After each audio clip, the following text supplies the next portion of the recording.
This is the Deseret News, Sunday edition, when your family needs to know more. And good morning. Welcome to the Deseret News Sunday edition. I'm Dave McCann. Today, we're taking a closer look at a unique idea to prevent poverty. Countless studies have shown family stability leads to greater economic stability.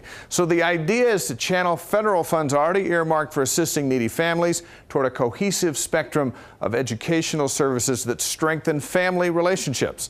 A few states have begun to do this, including Colorado. Here's an overview of what their Center for Relationship Education actually does.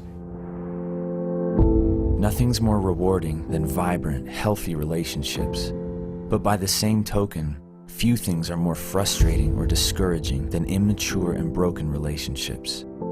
And today's youth are surrounded by them. These kids know how to have sex. They just don't know how to love well. Many of these kids have not seen their parents love each other well. They don't see people in their community staying married. They're afraid of divorce. With the overwhelming rush of impersonal technology, rampant divorce, and a hypersexualized media, our young people are being set up to fail.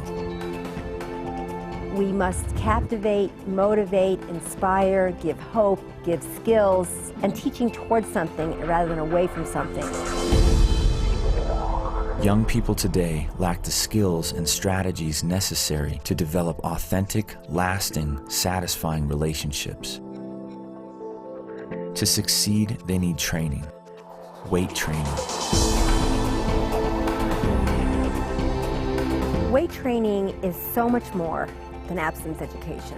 We start every assembly with, I'm here to teach you how to have the best sex. And then we say, by waiting until marriage.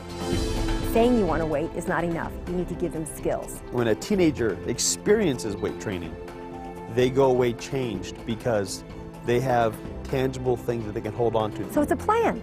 It's a plan of attack. We give people hope.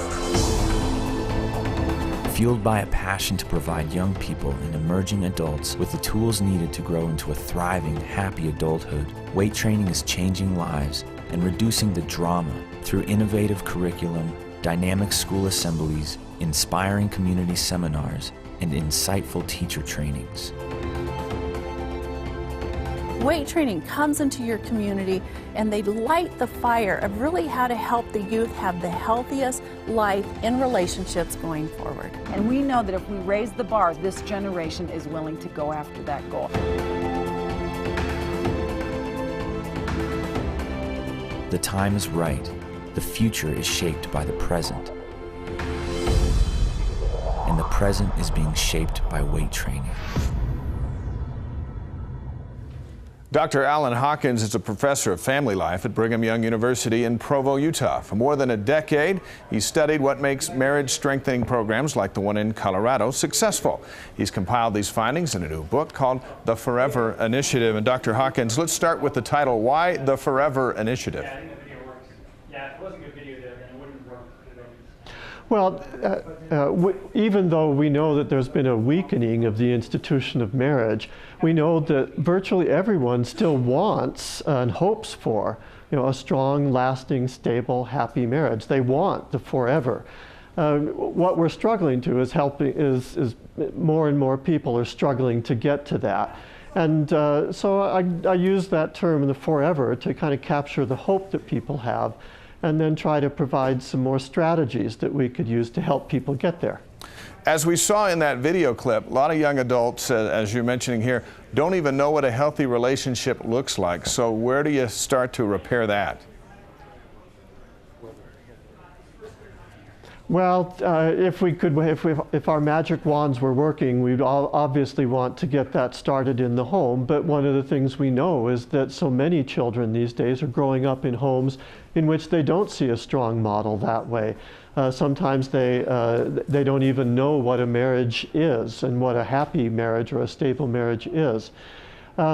And so part of what's going on, I think, is just us filling in that missing information for many youth these days, that what a healthy relationship looks like, what it doesn't look like. One of the terrible things that research has found recently is how prominent and how common violence is in young dating relationships. Some research suggesting maybe even 30% of these relationships in young adulthood have some kind of aggression and violence in them, and of course that's not a sign of a healthy relationship.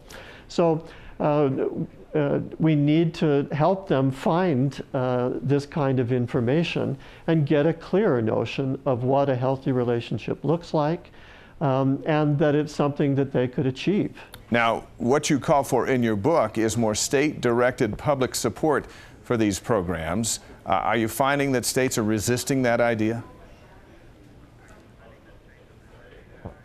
They are resisting it, Dave. Well, resisting might be a little bit strong, but they've got a lot on their plates, especially as we've been going through this difficult economic period.